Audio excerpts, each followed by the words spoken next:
Das Warten hat ein Ende. Endlich geht's hier mal los, Freunde. Sport an! Alrighty then, liebe Leute, und damit herzlich willkommen zu einer weiteren Folge Shakes and Fidget mit mir und Basti. Und ihr habt auf YouTube ausgewählt, ganz knapp. Das heißt, die Players Towards EO4 werden wir auch in den nächsten Tagen bringen. Also falls ihr da dabei seid, dann achtet drauf, ne, euch von der besten Seite zu zeigen. Und bin gespannt, was da passiert. Aber auf EO5 möchte ich eben mal zeigen, was so derzeit der Stand ist. Klar, wir hatten jetzt ein bisschen EU6 dazwischen und auch dort wird es nochmal ein Update geben. Aber EU5 ist natürlich extrem interessant, weil der Server nach wie vor in der oberen Kategorie auch sehr stark vertreten ist. Ja. Also wenn man jetzt mal nur die Ehrenhalle jetzt hier anschaut, dann sieht man einige Spieler, die höchste Level 354 im Moment, die Freya, gefolgt von zwei weiteren Spielern über 350, ansonsten zwischen 340, 250 und auch im unteren Verlauf sind sehr, sehr viele Spieler, die 320 sind oder drüber. Also ich sag mal, in den Top 200 sind 150 bis 170 Leute über 320 und die sind alle irgendwo nicht mega weit weg von der Spitze. Also das muss man schon mal sagen. Und vor allen Dingen natürlich ist dieser Server extrem interessant, mal jetzt unabhängig von Order 66 nur, da sehr viele verschiedene Klassen oben vertreten sind, vor allen Dingen die Barden. Das ist so eine Besonderheit, was auf EU6 oder auch auf den vorherigen Servern gar nicht so der Fall gewesen sein wird. Und ich kann mir vorstellen, dass das so schnell auch nicht mehr stattfindet, dass wir wirklich sehr viele Barden vorne sehen. Natürlich Dämonenjäger ist klar, auch Berserker, die erwartet man da oben. Wir haben auch nicht zuletzt trotzdem sehr starke Battle Mages hier, mit Morpheus und mit Verki zum Beispiel. Wir haben Assassinen hier mit oben, immer mal so 1, 2, sieht man ja hier, Spiele dran zum Beispiel, spielt auch hier wirklich richtig gut mit. Wir haben viele Kundschafter, die erwartet man auch oben, aber auch natürlich starke Krieger mit Zombie, mit Kev zum Beispiel hier vertreten. Ich glaube, es gibt noch mehr hier, Asmo, genau, muss man auch nennen. Auch Magier, wenn auch nicht so viele. Trotzdem Predator, Spec, Elias im Moment hier, auch über 340. Und dann kommen auch noch ein paar andere Spieler in der hinteren, also im Verfolgerfeld. Und das ist halt auch mega, mega interessant. Ich überlege mir vielleicht mal klassentechnisch da was aufzusetzen, aber da bin ich vielleicht auch auf Zuhilfe angewiesen. Mal gucken, was ich da bringen kann. Aber mein eigener Fortschritt soll halt auch ein bisschen beleuchtet werden. Der in der Gilde, ja, erstmal so gesagt, ist es so typisch eigentlich. Ich bin immer so dann irgendwo in der Mitte vertreten, freue mich, wenn ich angezeigt werde auf der ersten Seite. Vom Durchschnittslevel her bin ich 3 Level dahinter. Das wollen wir heute auch nochmal ein bisschen ändern, bestenfalls. Im Gildenpad können wir gleich mal angreifen. Da gehen wir also in Richtung Five-Headed Hydra. Wir haben hier Iowat drin. Der Iowat ist so ein bisschen von den Pets so ein bisschen noch ein bisschen der Geheimfavorit, aber wahrscheinlich jetzt insgesamt deutlich verbreiteter in der eigenen Pet-Route, wie auch in der Gilden-Pet-Route. Ne? Iowat als Int-Pet bei Light schon eine interessante Alternative zum Regelweg bei mir auf EU5. Kam es nicht dazu. Ich muss überhaupt heute Iowat, heute ist ja jetzt Freitag, auch überhaupt mal freischalten. Den habe ich schon jetzt 2 Wochen, glaube ich, nicht freigeschalten. Ich wollte mal kurz zum Vergleich mal etwas bringen, was ich ganz interessant eigentlich finde. So der Fortschritt meines Charakters im August. Also wir haben Anfang August mit Level 275 angefangen, sind jetzt ungefähr 53 Level drüber. Im Sammelalbum ging ein bisschen was, wobei man da sagen muss, dass ich da eigentlich noch ein bisschen mehr machen müsste. Das werde ich sicherlich mal in Angriff nehmen müssen. Die Attribute haben sich natürlich sehr gut gesteigert, vor allen Dingen auch aufgrund der höheren Level. Wir hatten ja Epic Event, bessere Steine auch. Aber auch dort war es zuletzt ein bisschen ruhiger, wenn man mal so die letzten Vergleiche zieht. Das Gildenpad sehen wir von 300 auf 350 im Schnitt durchgekommen. Und auch in der Festung sehen wir sehr viele interessante Sachen, da komme ich aber gleich nochmal drauf zurück. Also es ist ein guter Progress. Jetzt hintenrum, also so die letzten Tage halt wenig passiert, wenig Level. Die letzten Dungeons habe ich tatsächlich gemacht vor circa einer Woche. Also hier so 24. bis 25. kann man sagen. Ihr seht meinen Mauspfeil nicht gerade, aber da war jetzt eine Woche ein bisschen ruhiger und da wollen wir heute halt auch auf jeden Fall nochmal anknüpfen. So, vorher zeigen wir aber nochmal die Pets. Ich habe es ja schon gezeigt. Hier haben wir auch ein bisschen was zu tun mit Flederradatz. Poisonake zu legen, hat eine Chance von knapp 0,32% mit Gladiator Trainer 13 und dem Pack-Bonus, den wir hier haben. Bei Light muss ich Gilrich hochleveln. Bei Erde sind wir auch bald, ja, weil ich glaube, die Wob einfach ganz straight auf 100 machen und dann Mothraxor angreifen. Bei Feuer können wir mit Dragopir auch schon die letzten 2 Habitate besiegen. Die niedrigste Chance ist 0,4%, glaube ich. Aber halt bei Blazing Tongs, also Devastator ist einfacher als Blazing. Und bei Wasser muss ich halt auch Watnake, also Fluid, oder Floyd? Nee, Fluoch. Fluoch heißt auf Deutsch. Hochladen, hochleveln. Da habe ich schon ein paar Worte in den alten Part zu EU5 drüber verloren, dass es nicht optimal läuft. Ich halte mich in der Ehrenhalle aber noch bei den Pets trotzdem irgendwo 100 bis 150, bin da auch relativ happy. Und klar ist jetzt eins, wir haben natürlich Herbstpets, die wir sehr bald finden können. Dementsprechend wird es auch nochmal tendenziell einen Ticken einfacher für diejenigen, die ein bisschen nachziehen müssen, da auch die Level zu schlagen. Ja, irgendwie habe ich das beim letzten Mal ja schon gehabt. Die Pet-Fights, wenn ich die durchändere, die werden einfach nicht gespeichert. Also Poisonake haben wir jetzt gelegt. Das Ganze hat mich 450 Pilze gekostet, Tries, also ich will mal sagen, vom Schnitt her minimal schlechter als der Average, aber passt. Bei Feuer habe ich die beiden Pets auch gelegt. Ich muss tatsächlich sagen, dass ich Blazing Tongs aber nach 130 Versuchen oder so dann von Level 97 dann mit Level 100 gemacht habe, 50 Versuche weiter. Hat er dann funktioniert und nochmal 70, 80 Tries haben wir dann für Devastator gebraucht. Das Ganze habe ich gemacht, weil ich eben auch bei Schatten binnen 100 Pilzen 2, 3 richtig gute Versuche hatte und dann 200 Pilze lang gar nichts bekommen habe. Und ich hatte keine Lust, jetzt dann nochmal die 200 Pilze mehr auszugeben. Ich hätte Dragopir wahrscheinlich sowieso auf 100 gemacht. Und jetzt heißt es halt, die finalen Pets finden. Die letzten Pets des Habitats habt ihr immer bei normalen Quests, also ohne spezielle Bedingungen, aber ihr müsst wissen, diese Pets sind episch. Das heißt, die Fundbedingung ist etwas niedriger oder die Fundchance ist niedriger. Ihr müsst vielleicht mehrfach in die entsprechende Quest reingehen. Bei Feuer Devastator ist es Knagorim und bei Schatten ist es eben Sunburn Desert. Ja, also 3-4 Mal ist in der Regel drin oder notwendig, das Pet zu finden. Solltet ihr natürlich bestenfalls Pets machen mit voller Alu, die ihr noch habt. Und dann, damit ihr das Pet natürlich schnell findet, auch die kürzesten Quests nehmen. Ne? Quest, geh rein.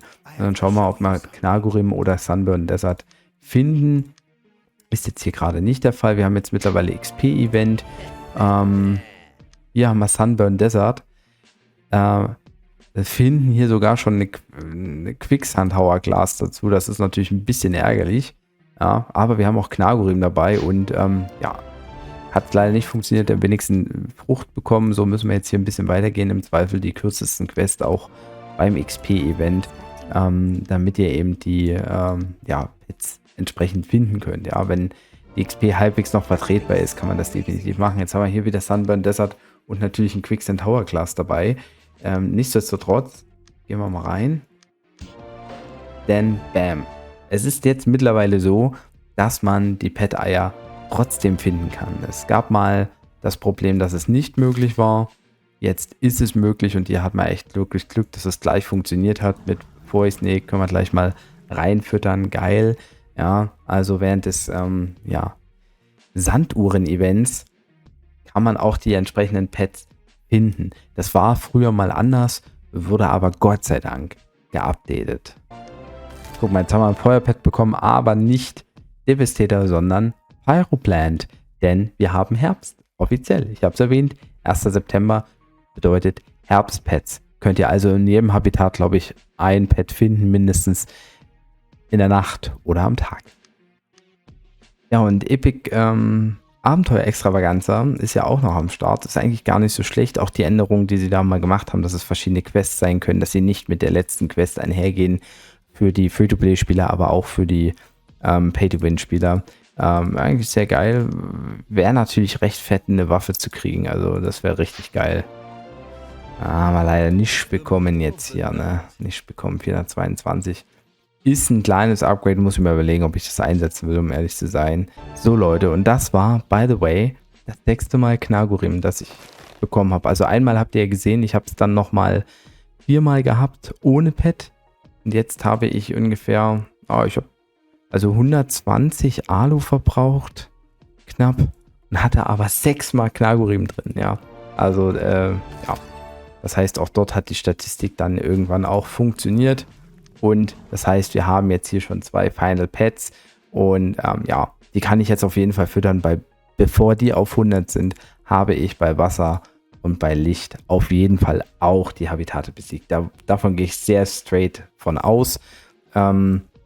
Dementsprechend sollte ich nicht ganz in Verzug kommen mit Level 100 plus. Ne? Wenn wir alle Habitate besiegt haben, können die Pets eben auf über Level 100 bis Level 200 gefüttert werden. Das ist also zumindest auch schon mal ein geiler Fortschritt.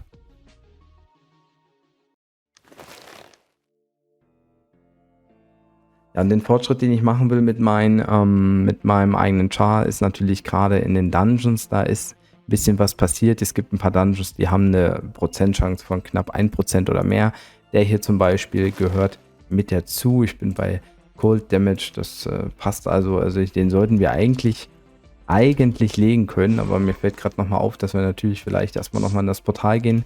Oh, da hat man jetzt aber keinen guten Versuch gehabt, leider. Schade, schade, 1% Leben hätte ich sicherlich mitgenommen.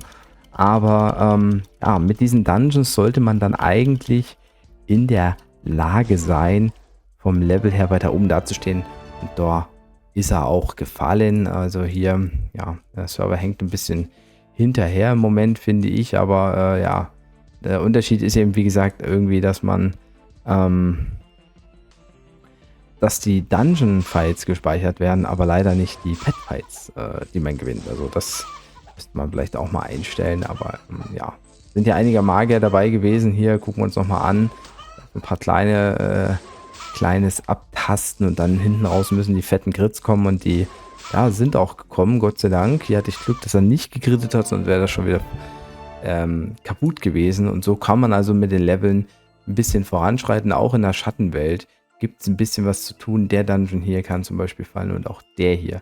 Der hat eine gute Chance. Der sollte eigentlich jetzt nicht so das Problem sein. Und die geben halt dann eben auch 300 Millionen XP, das Maximum. Und ja, da kann man in einem Level schon ein bisschen voranschreiten. Ja, jetzt habe ich gesagt, sollte kein Problem sein und nice. Ist auch Gott sei Dank kein Problem. Die Brille für den Magier 350. Nee, I don't think that I need that. That's why I'm gonna dismantle it. Ja, und so können wir auch noch ein bisschen weiter gehen. Werde ich auch noch machen. Aber was jetzt auch noch eben, wie gesagt, recht wichtig ist in der Übersicht ist, ja, Unterwelt habe ich schon genannt, Gladiator Trainer 13, Ressourcen sind da, muss man halt Heart of Darkness auf 14 machen. Ja, das dauert jetzt ein bisschen und im nächsten Seelen-Event kriegt man dann locker wieder 2 dieser 3 Main-Gebäude wieder hochgelevelt. Und ja, gerade mache ich mit Underworld fertig und ja, ziehe manchmal zwischendurch so ein Gebäude hier nach. Da bin ich ganz okay unterwegs. Und auch in der Festung sieht es ganz gut aus. Wir gehen nochmal hier in den Browser. Ihr seht ganz rechts, seht ihr die Festung. Ich hole mal hier meinen Mauszeiger dazu, dann müsstet ihr den jetzt auch sehen. Ja, die Festungsanhalt ist jetzt nicht ganz so relevant, aber wir haben hier 15:15 gehabt, Anfang August. Heißt Rathaus 15, Ritterhalle 15. Die Ritterhalle ist nach wie vor auf der 15, aber neben ein paar anderen Gebäuden bin ich jetzt in dem Monat auf Festung 19 hochgekommen zuletzt und habe auch schon, wie ihr vielleicht gesehen habt, Festung 20 gestartet. Die läuft aber noch 14 Tage. 14 Tage kostet 2000 Pilze das Upgraden. Die habe ich zwar jetzt gerade schon drin, aber ich bin ganz ehrlich, ich will noch 1-2 Tage warten mit dem Skippen und dann skippen wir das auch rein und dann sieht es so aus, dass wir die hauptsächlichen Ressourcen nur noch über das Glücksrad und so bekommen. Also ich hatte jetzt zuletzt mit Black Lotus ja nochmal eine Festungspartnerschaft. Das ja, haben wir jetzt quasi aufgegeben, weil wir jetzt auch keine anderen Gebäude skippen wollen. Zumindest sagt er das. Ich bin mir selber noch nicht sicher. Aber ja, die meisten Leute jetzt ja auch hier in der Ehrenhalle, die haben halt die Festung nicht geskippt zwischendurch wie ich. Deshalb greift man die halt an und die haben alle 0 Ressourcen, weil die von der Festung her 3 Level oder mehr Unterschied haben zu mir. Also das heißt, die sind vielleicht Festung 15, 14, 13, keine Ahnung. Sind zwar relativ weit oben, aber geben mir eben keine Ressourcen. Es gibt nur ein paar, die Ressourcen geben, aber um die zu finden, müsste ich jetzt auch Gold investieren. Und deshalb gehe ich jetzt fast eigentlich nur noch in die Random-Angriffe rein und hin und wieder ploppt da mal so ein Grollo auf, der ist relativ nah bei mir. Niro hat mir zuletzt noch ein paar Ressourcen gegeben, der Mattemann, Möwekarten, die geben ein paar Ressourcen. Grollo aber halt und hier auch noch Bud Plug and Play, die geben so 70.000 Holz, über 20.000 Steine. Auch Black Lotus hat mir das gegeben. Den habe ich aber auch eben kaum noch gefunden dann zwischendurch, weil er eben sehr weit weg ist von mir in der Ehrenhalle. Ich kann ihn finden, aber die Chance war immer sehr, sehr gering. Leo Lausebart gibt auch ein paar Ressourcen. Ich glaube, ich habe sogar noch, ja stimmt, guck mal, ich habe ja hier noch einen Gegenangriff von Bud Luck. Ja, also sowas, ne, ist natürlich fett, wenn man das 30 Mal bekommt oder sowas, ne. Das sind am Tag 1 bis 2 Millionen Steine und das Dreifache an Holz, was man da locker noch farmen kann, wenn man noch schneller skippen will. Aber ja, wie gesagt, bei diesen Pilzkosten ist mir das jetzt dann jetzt auch nicht so viel wert.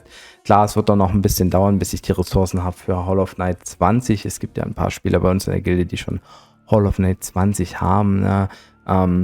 Ja, die meisten, die jetzt hier bei 15 oder 16 sind, da weiß ich nicht, wie weit die in der Festung sind. Also ich hoffe nicht, dass ich der Letzte bin im Prinzip, aber ja, mal gucken, was da so kommt. Der Vorteil ist dadurch, dass ich dann auf 20 skippe, verliere ich in den normalen Angriffen nicht viel mehr, weil die meisten 0 geben. Ja, also das ist halt auch wieder so ein Argument. Und dann muss man halt mal hoffen, dass man im Glücksrad gut dabei ist. Und ja, wir können ja mal Glücksrad gehen mit nochmal Festung 19 jetzt. Heute werde ich, wie gesagt, nicht skippen. 1,6 Millionen Steine, wenn man das findet, ist geil. Kriegt man natürlich fast das Doppelte noch, wenn man nochmal eins hochgeht. Und das Dreifache an Holz, hier 5 Millionen passt, das ist auch geil. Haben wir heute jetzt leider nur jeweils einmal bekommen. Hätte ein bisschen besser laufen können, aber noch geiler wäre halt so ein 5er-Pasch, wenn er denn kommt, ja. Wenn er denn kommt, ja. Das ist leider immer sehr unwahrscheinlich, aber schmeckt auf jeden Fall gut und tendenziell brauche ich mehr Steine. Ja, aber noch nicht mal einen Dreierpasch zu haben, ist natürlich wieder hier sehr geil. Ja, Kristalle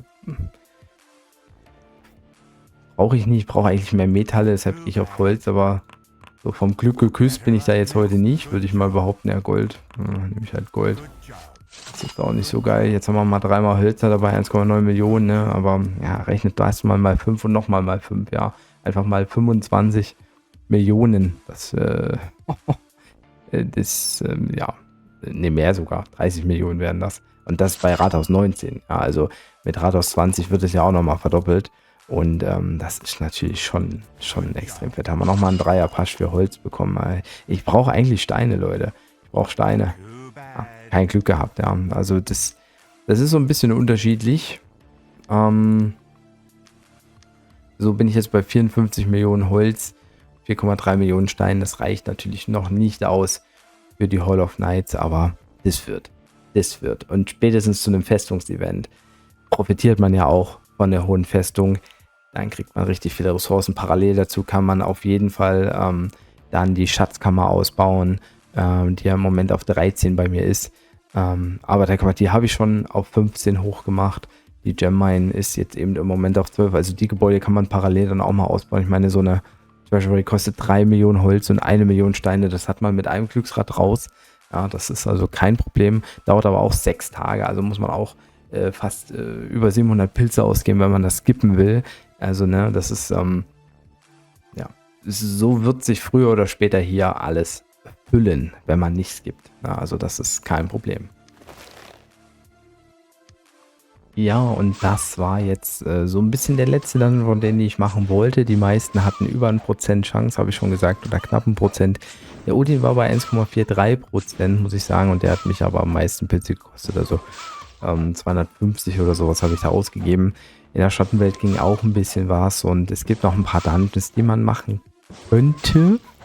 Aber ja, 331 war so ein bisschen mein Ziel, weil das ja eben mein oder unser derzeitiger durchschnittliches Gildenlevel ist. Und ja, da wollte ich halt gerne dabei sein. Wir sehen, dass auch einiges an Evading notwendig war, aber der Crit am Ende war sehr, sehr nice. Und auch hier leider keine Waffe. Eine Waffe würde halt extrem viel Gutes machen. Ja, gerade die 5 Attributen, Epics, die braucht man halt jetzt nicht auch wirklich an der Stelle. Also ja, hier könnte ich das morgen in die Toilette hauen und hoffen, dass vielleicht der Krieger was bekommt. Selbst der Magier könnte damit was anfangen.